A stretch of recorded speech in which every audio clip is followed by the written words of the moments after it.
now leading the Blackstone platform, Lumina, and uh, Mr. Kalyan from PI, I think a veteran in the industry. Um, I think the overall topic of the event is AI, and everything is evolving around. And Sujit, we were there in the panel in the morning, right? And we discussed about AI, AI's evolution. It is still lot to be done. Industry is expecting faster turnaround. Industries wants to know adoption of new technology. Market is still getting closed to it. How do you, is it going to bend or is it going to mend? Yeah. So I think just before this panel, if you would have heard Sharad talking about it and everybody, I mean, now these are the pioneers who kind of veterans and pioneers who kind of made data center industry. If Sharad is there, hi to him, who made the data center industry to start, and they are now all moving into AI bandwagon. We are sure the way the data center industry has seen a trajectory, even AI will see trajectory, multiple applications, multiple solutions. AI usage for individual enterprises is going to grow. AI usage for industries in terms of multiple metaverse is all going to grow. India is globally sitting on such a huge data that we are number two, number three in terms of our total data consumption and production. So all of this ultimately will be our own indigenous AI models, which will be far superior compared to anybody else in the world, because we have got the best of the talent in terms of mathematicians, we have got the best of the talents in terms of the engineers in the country who will be running and designing the intelligence on top of it, will be really steering the industry to altogether new height. Now the contemplation of that onto the infrastructure, 100 and 200%, the way we talked in the morning session, this is growing at a very fast rate. To catch up is going to be a challenge. And what we talked in the morning, 10 gigawatt in 10 years, uh, you don't know. I mean, the way the cloud invention happened, and we are now talking into the AI tsunami. I mean, these are all going to be an altogether not just jargons, but the industry is going to see change. This convocation, which is now like Electrama, which is used to be an NSC ground, which is to happen a big event. Look at the way today even a data center cloud event has been turning out as a bigger and bigger number of people joining in, number of skill sets coming into this industry. This is going to grow in a much bigger way. Sure. Well, I think it makes a lot of sense what you're saying, Sujit. I think uh, we are getting ready and we're getting faster. Just to you, Mr. Kalyan, you have been in this business for decades. You have seen this journey evolving. Um, no new tsunami, AI being heard, discussed. What's your view? How industry, market, trends are being seen? Yeah. I think we see AI everywhere today.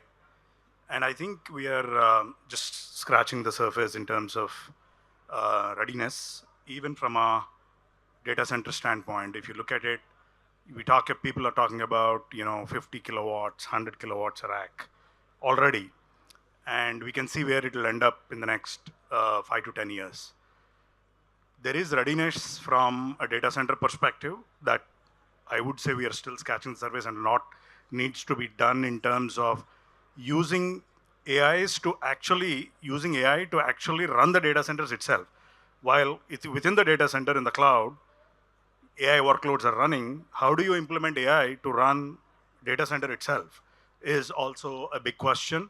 And as I said, there are still limited use cases that are implemented throughout the globe, and I think this needs to be done at scale.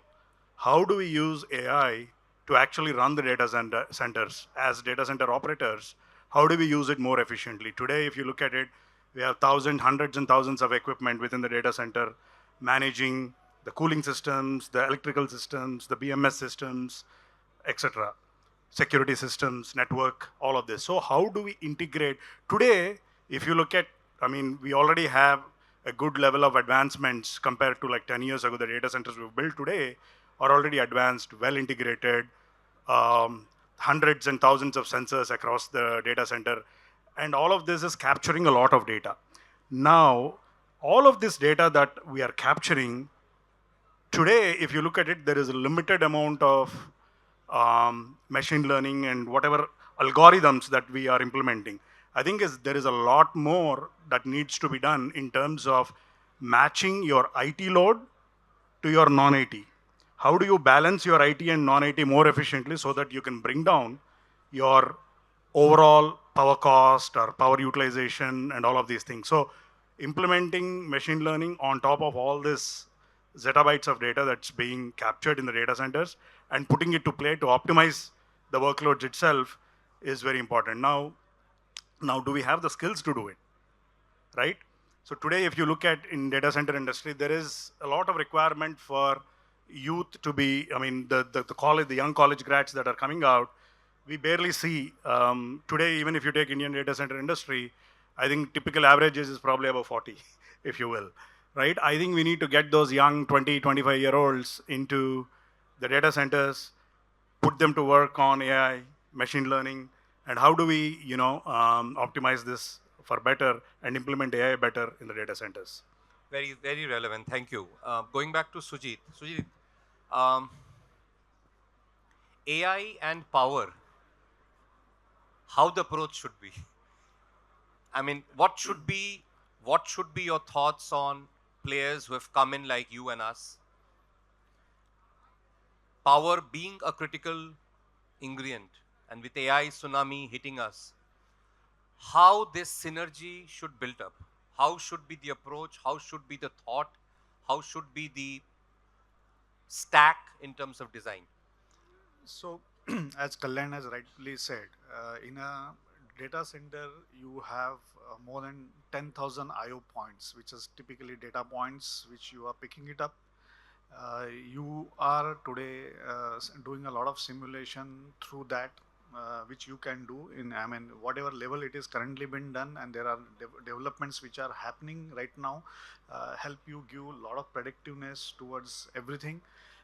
Similarly, on a power side of it, as you have been requesting, the demand side management in terms of, because now you are talking about a very high density cooling, high density racks into the data center, the right from your entire inception stage, planning, designing, everything, you have lots and lots of softwares and tools enabling you to capture and take a decisions in an effective way. There are models which are getting developed which help you to take a better decisions, make better decisions, and go ahead with those decisions in terms of implementation. And in an operational stage, right from demand management, your efficiency management, your thermal management, all these things which are from your core infrastructure point of view, not leaving the IT infrastructure, including leaving the NVIDIA chipset and everything aside, there is a potential of digitization, data generation, and using that data for an effective utilization. There is a lot of scope to happen.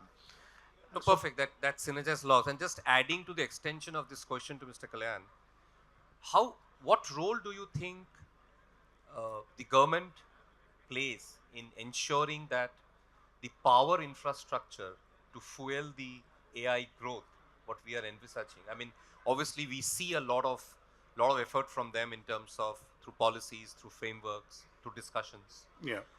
But as this tsunami, and it's a tsunami, when a tsunami comes, it comes with huge volumes. Yeah. What do you expect? How do you see this government part of it playing the role in that? I think a huge role, right? I think without government's intervention in the policy making and actual implementation of the policy, government plays a very important role.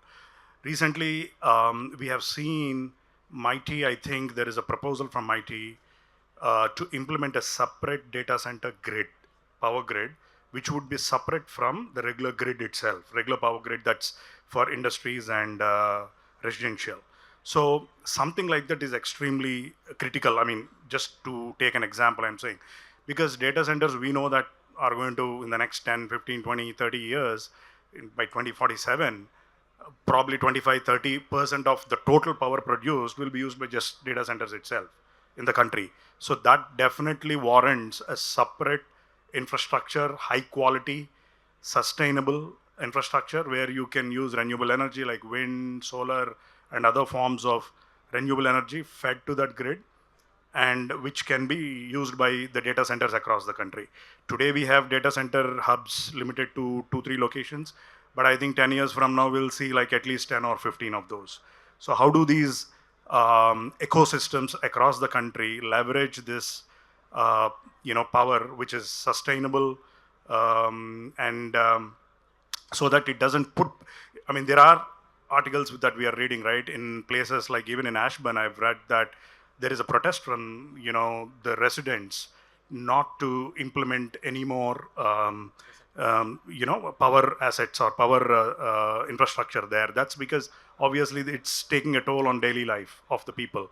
So I think we will see that, soon in India. But India obviously has a good, we are ahead and we are implementing all the latest. So we have opportunity to correct it. So all of these things, and one other important thing is I think the sustainable energy, the green energy, making it accessible to data centers even today is a big challenge. I think it's not easily accessible. It's on paper. The policy is there, but I think the implementation is a big problem. I think a lot more intervention is required from the government. Perfect. Thank you so much. I think makes a lot of sense. Coming back to you, Sujit. Uh, More or less in India, the corridors are well defined. We all have been playing in those corridors. Do you see a shift with AI, tsunami, new corridors getting opened, new locations coming up? Yeah. So And how does it merges with the current edge strategy? Is an edge strategy location would be looking a similar like to a new location for an AI? And where does that headed to? so And post you, I will have Mr. Kalyan's yeah, view also yeah. on this, Basically, let's look at it from a standard. Look, there is nothing like age and core when it comes to AI. We saw Shaheen talking about training modules, which is typically going into a core location, and then you have got an inference module, which is going into the edge locations. All will get determined and defined by the type of applicability of what type of AI is getting used for what applications. Leaving aside that, just looking from a data center core, as we are talking about multiple corridors getting opened, there is 100 and 200%. This has got no dependency on whether it has to be in Mumbai or it has to be into somewhere in Nagpur or whether it has to be somewhere in Amravati. There is absolutely no relevance as long as you have a sufficient infrastructure in terms of power and connectivity being available. India, there are multiple cable systems are landing into India now. I mean, we used to have a limitation of those 1 or 2 locations. Now multiple locations are getting opened up. Same way on a power corridor, I think there are few states who are aggressively working. They don't have challenge on, including Maharashtra. They don't have challenge on generation side of it.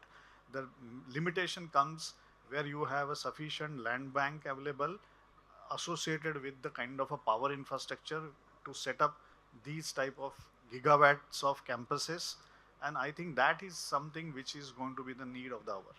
So just extending this to Mr. Kalyan, if we look at and if we are able to see new corridors opening because of the AI intervention, and a very sensitive point from most of the platform guys or investors, is there a return when you go into a smaller city to build that AI infrastructure, or few thought process around that? What should be in mind when you you have been playing around in the bigger corridors for years, now you move to the next level? Yeah, I mean, we are one of those early movers to do it in a tier 2 ecosystem where it's a lot more, less training on the infrastructure. But I think more of these are required across the country. I think it's definitely not, I mean, from a business standpoint at the end of the day, I mean, of course there would be, and we have seen some resistance, not some, good amount of resistance in the last decade, but I think the next decade, I think people are already mentally prepared given the kind of infrastructure AI requires. You need sustainable energy, you need extremely high density, and all of that. And to Sujit's point, when you have network connectivity across the country, and good infrastructure and sustainable power, I don't, we should be able to implement it anywhere. So, but I think it in itself might take some time, but I think as industry, the leaders need to come together. The government need to have policies that encourage these kind of implementations and building like smaller hubs in maybe at least a dozen places across the country, with special incentives so that you don't continue to strain the existing infrastructure where it is already strained, because implementing a 50 or 100 kilowatt per rack is not easy. It's extremely difficult. And this is where I think this is where even liquid cooling now, direct to chip or immersion cooling, all these technologies come into play significantly. And 10, 15 years from now, I wouldn't say air cooling will become irrelevant, but liquid cooling and alternate avenues of cooling will become a lot more relevant than air cooling. So which will actually, it will be path breaking, and everybody need to think today so that we are prepared 10 years down the line when these densities are 50 kilowatts and 100 kilowatts. You can't air cooling, it just can't handle it. You need liquid cooling, you need alternate ways of cooling the processors and the rest of the components in the servers. So this is something, we have an opportunity to think and do now. Sure, sure. Yeah. Thank you. And I think quite relevant. This also brings to the very pertinent next question, which maybe Sujit can take first, is cooling. We are always struggling to meet those demands of PUE, and so cooling is, or liquid cooling technology, or various avenues of cooling, as Mr. Kalyan was saying. From AI perspective, how faster that you see deployment into the asset. Today we've already started to see, but there is a good hybrid of air, liquid mix. Predominantly liquid deployment, how do you see the shift in the industry likely to happen? Yeah, so it's like this. It's all driven by the requirement. Today, you have. I think just 6 months back, no one was even talking about it, and today you have got everybody's talking about it. Uh, as I was talking in the morning session, we don't have India manufacturing of any one of such kind of a technologies. These technologies are all getting manufactured in the largest OEMs abroad. They have to be effectively shipped into India. The capacities are booked by the hyperscalers for next 2, 3, 4 years. So this is going to be another set of a challenge to get them, source them in a time scale. The implementation will definitely start. It has already started in pockets. In the self builds of the hyperscaler, it is definitely getting implemented first. It will come to the service provider ecosystem also, because that's where the business model and returns are going to get made. And as I was coming back to the a set of previous question coming to the cooling, in the current data center zones, which is markets, major markets, if I talk about it, Mumbai and Chennai, the typical, because of the cost of the land and because of the unavailability of the resources, there's a tendency to go vertical. As you will start moving these particular workloads into hinterland, the land costs are going to be cheaper. You will start developing horizontal, and that's the way it has been happening in the US, where there's no dearth of land. People have been developing horizontal. People are fan of developing horizontal, quicker to market, easy to implement, faster to turn around, and you can scale up in terms of your power densities. So that's phenomena which is definitely you will see happening when you start developing some of the corridors and zones into tier 2, tier 3 kind of a cities with right kind of a power and connectivity infrastructure available. Sure. And I think, yes, Mr. Kalan, your views on that. No, I think Sujit said that on that question, nothing much to add, but I think, we need to continue to develop this ecosystem into other territories so that we continue to decongest. So possibly to conclude, I think a last point is that Sujit and Mr. Kalyan, you would definitely agree that India is ready to take the AI tsunami in all ways. Uh, how much of that as a capability you see that we are ready to fight the Western world in terms of capacity build up, talent pool, core knowledge, and engagement? How much of readiness is today, maybe in terms of a broader percentage, and how much of readiness we build over the next few years? No, I think India is ready in some categories. We are still working on some of the categories if I have to break it down. But from an AI perspective, like you said, talent, I mean, fantastic talent we have. Infrastructure, network infrastructure, power, alternate sources of energy we have, but we need to bring it more into data center play. So there is some amount of work there. Policy we talked about. There is more policy that needs to be not just put on paper, but also needs to be implemented. Then, in addition to this, right, I think building these multiple ecosystems is extremely important to kind of spread this across the country. Lastly, I think Sujeet touched on this, which is local manufacturing, right? Local manufacturing, I think there is still ways to go. We need to build our own servers. We need to build our own. Tomorrow, I mean, everything needs to be, data localization is already being pushed and implemented, right? So I think when it goes to the next level, today, WhatsApp is still, for example, the data, we don't know where the data is. So these kind of certain policies needs to be looked at. And make in India manufacturing all the way from non-IT equipment. Non-IT equipment, we are, I think, relatively better in some categories, like UPS and stuff, but I think in chillers and other categories, we are still behind. Now come to IT infrastructure, there is a lot of server storage infrastructure that needs to be built. So I think good progress in the last 3-4 years, but I think in the next 5 years, a lot more needs to be done there so that India is completely self dependent. Perfect. Perfect. Thank you so much. Sujeet, your final views on this. Yeah, I think we had a we are sitting on a very better golden opportunity, I will call. We were sitting 10 years back when the cloud was coming in. The view we will have to take is a next 25-year view. We have been taking very short-term views on all of this.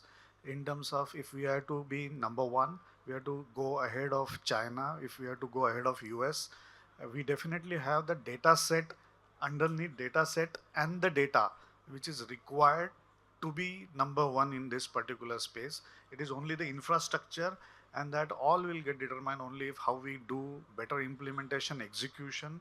Those are the thing for which ingredients are there. It's only about the way the push happens. The government is pushing it. Policy frameworks are getting in place. Skill set wise, we don't have we have pockets of skill set, but we don't have challenge in terms of development of skill sets. So a lot of work need to happen. So at point in times when you look at it, there is a golden opportunity, but to get that opportunity and win that opportunity in parlance of the global context, a lot of hard work need to happen in coming 5 to 6 years. And the only execution is going to determine whether we are able to face this tsunami or we're going to get drawn with this tsunami. Perfect. I think thank you so much. It has been such a wonderful interaction with both industry, veterans, and I think your insight, your views will help lot many new players who are planning to come in. I think India as a country has a potential, what we all firmly believe. I think the various factors what we discussed during this chat was how do we execute it? I think execution is key. Again, thank you so much for your time, Sujeet, Mr. Kalyan, and looking forward for more such interactions. Thank you so much.